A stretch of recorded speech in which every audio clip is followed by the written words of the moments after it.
वक्फ में आपको कुर्बानी देनी है। अगर हम नहीं, वक्फ में आपको कुर्बानी देनी है। नहीं, वक्फ में आपको कुर्बानी देनी है। नहीं, वक्फ में आपको कुर्बानी देनी है। देखिए रिजवी साहब, एक बहुत जेन्युइन बात बता रहा हूं, सोशली मत लीजिएगा। उसी पार्टी ने, उसी आम आदमी पार्टी ने जो सपोर्ट करती थी पंजाब से आए लोगों को और जो अपने एक्टिविस्ट को, देखिए 4 किसान भाइयों को आगे रख के मैस्कॉट बना के 40 अपना पॉलिटिकल कार्डर रखना। रिजवी साहब सुनिएगा पहले पूरी बात। वही एग्जाम्पल दोबारा करने की कोशिश की थी। इस बार दिल्ली में इलेक्शन हार चुकी थी आम आदमी पार्टी, पंजाब में तंबू तक उखाड़ दिए उन्हीं सो कॉल्ड किसान भाइयों के। क्यों? क्योंकि उससे फायदा नहीं मिला। समझ आ गया ये राजनीतिक दल हैं, चाहे आम आदमी पार्टी हो या कांग्रेस, बीजेपी हो या एसपी। ये क्या हो रहा है भाई? कोई कुर्बानी की बात कर रहा है। अजय आलोक जी आ रहा हूं, बस डिबेट खोल रहा हूं फिर वापस आपके पास। कोई कुर्बानी की बात कर रहा है, कोई कह रहा है संविधान बात में है, कोई 1 घंटे की बात कर रहा है। ये हो क्या रहा है? रोहित एंड राशिद शरीफ। ऐश्वर्य जी, सर्वप्रथम बाबा साहब अंबेडकर की जयंती पर देश और दुनिया भर में सभी लोगों को शुभकामनाएं और बधाई। जय भीम। पश्चिम बंगाल की मुख्यमंत्री सुश्री ममता बानो कहीं न कहीं देश में और बंगाल में धार्मिक तुष्टीकरण की राजनीति पर अपने अंतिम सत्ता के कुछ महीनों को बचाने का षड्यंत्र रच रही हैं और उसके लिए वो देश के सनातनियों को और देश की बहुसंख्यक आबादी को टारगेट कर रही हैं। तो क्या कहें उनको? नहीं, डिबेट पे डिटेल मत कीजिए। क्या है वो भाई? आप मतलब है सनातन धर्मावलंबी भैया, हिंदुस्तान में पलायन कर रहा है।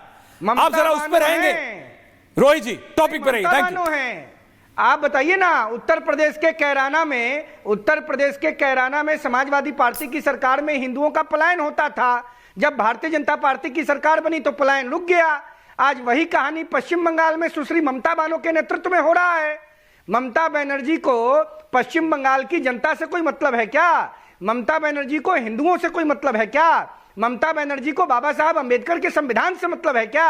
आप बताइए, 500 से ज्यादा परिवारों को मुर्शिदाबाद में पलायन करना पड़ रहा है। क्या हो रहा है? What is this happening?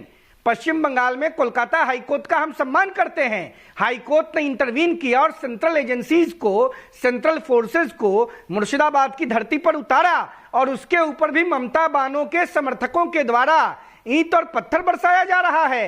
ये तो धन्यवाद है देश की सरकार को कि संवेदनशील है और सरकार हर तरह से मोर्चे पर खड़े होकर लोगों की रक्षा कर रही है। हम धन्यवाद देते हैं भारत के प्रधानमंत्री मोदी जी को और भारत के यशस्वी गृह मंत्री आदरणीय अमित शाह जी को। इन लोगों ने देश को बचा लिया। नहीं तो जिस प्रकार का तमाशा बंगाल में ममता बनर्जी, उत्तर प्रदेश में अखिलेश यादव जी, बिहार में श्रीमान तेजस्वी यादव जी, तमिलनाडु में स्टालिन साहब, हरियाणा में हुड्डा जी का परिवार, जम्मू कश्मीर में कोई और तमाशा, आखिर ये हो क्या रहा है? भारत जो एकता और अखंडता का राष्ट्र है, संविधान राशिद भाई मानता है। देखिए, ये वो 15 मिनट वाली सोच है। मुसलमानों को भी कमजोर करने का साजिश है। Okay Rohit, Ajay Alok ji on the other side. Okay Rohit, दोबारा राशिद भाई, इससे क्या मिलता है आपको? इससे क्या मिलता है?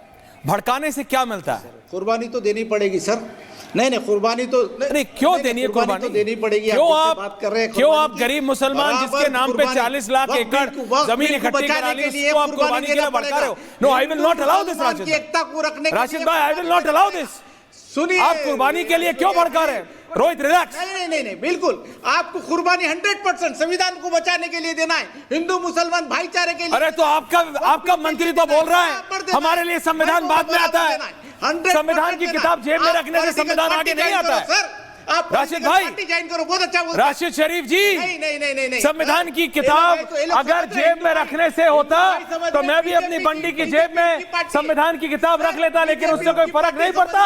वो दिमाग से हटा दो कि बीजेपी हिंदू की पार्टी है, बीजेपी मुस्लिम की पार्टी है। बीजेपी को जितने भी औरतें हैं, जितने बेवा है, जितने छोड़े जा रहे उनका ख्याल, ट्रिपल तलाक के बारे में, जितने बेवा है, एती वैसी रहे, वक्त बिल लाने के लिए बीजेपी है। तो नहीं, मैं आपसे देखिए इधर उधर की बात नहीं कर रहा। क्लियरली मेरे को बताइए राशिद शरीफ जी, आप अध्यक्ष हैं south India Muslim personal law board के। राशिद शरीफ साहब, मैं आपसे क्लियरली पूछ रहा हूँ, पॉइंट पे जवाब दीजिए। अनुराग भदौरिया की तरह जलेबी मत बनाइए। मैं जुनैद साहब आ चाहता हूं रहा आपके हूं, चैनल राशिद भाई पॉइंट पे रहिए। बोलना चाहता हूं कि हिंदू भाई को वायलेंस क्यों, वायलेंस क्यों? हिंदू भाइयों को हिंदुस्तान में हिंदू को पलायन करने के लिए मजबूर कर रहे हैं आप। दे दो। राशिद भाई समझिए, कुर्बानी की बात बोल के आप भड़काते हैं। पहले वक्फ के नाम पे नहीं, आप सुन रहे हैं पहले नहीं, आप सवाल सुनेंगे नहीं। अजय आलोक जी सवाल सुनते हैं तो मैं उनके बीच में नहीं बोलता, आप सवाल तो सुन लीजिए फिर आप बोलिए।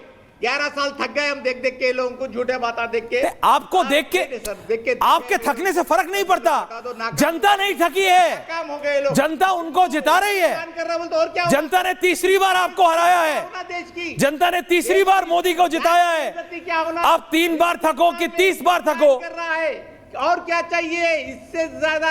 ऐश्वर्या जी, इससे ज्यादा बेइज्जती हम बर्दाश्त नहीं कर सकते सर, इससे ज्यादा बेइज्जती हम बर्दाश्त। आपकी इज्जत देखिए, आप पर्सनल मत होइए, आपकी इज्जत बेइज्जती हिंदुस्तान में देश की शांति से ज्यादा नहीं है।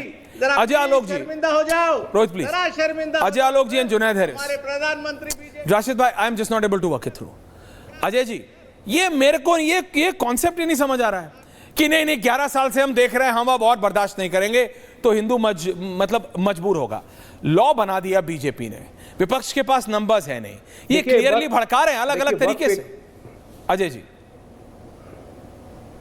मैं अब आपको बता रहा हूँ ऐश्वर्या जी, वक्फ एक बहाना है, ये बहुत अच्छे से जानते हैं कि वक्फ में जो लॉ चेंजेस हुए हैं उसको इस्लाम से या धर्म से कोई मतलब ही नहीं है। ये तो एक एकेडमिक रिफॉर्म्स बिल है जिसको एकेडमिक ठीक करके वक्फ की संपत्तियों का सही परिचालन करने के लिए लाया गया है। ये मुतल्लवियों की दुकान बंद होने जा रही है ना, मेन परेशानी वहाँ है। और दूसरी बात ये है कि दारुल हर्ब चल रहा है हिंदुस्तान में पिछले 50-60 साल से, तो अब दारुल हर्ब को असली जामा पहचाना है, इसलिए कभी 24 परगना में, कभी मुर्शिदाबाद में, कभी गुना में, हर जगह दंगे भड़काने की कोशिश हो रही है। और ये दंगे नहीं हो रहे हैं अभी एक तरफा हिंसा हो रही है हिंदुओं के खिलाफ, अभी दंगे नहीं हो रहे हैं। दंगे तब होते हैं जब दोनों पक्ष लड़ते हैं। अभी हिंदुओं ने तो जवाब ही नहीं दिया, इसलिए दंगे नहीं हो रहे हैं। अब पुलिस इनको रोक रही है तो पुलिस पे इन्होंने वार करना शुरू कर दिया है। तो ये अब दारुल इस्लाम बनाने के लिए खुलेआम निकल गई, ये जिहादी सोच है, ये इस्लामिक जिहादी मेंटालिटी है जो बांग्लादेश को भी निगल चुका है, पाकिस्तान को खा चुका है, नजरें हिंदुस्तान पर है।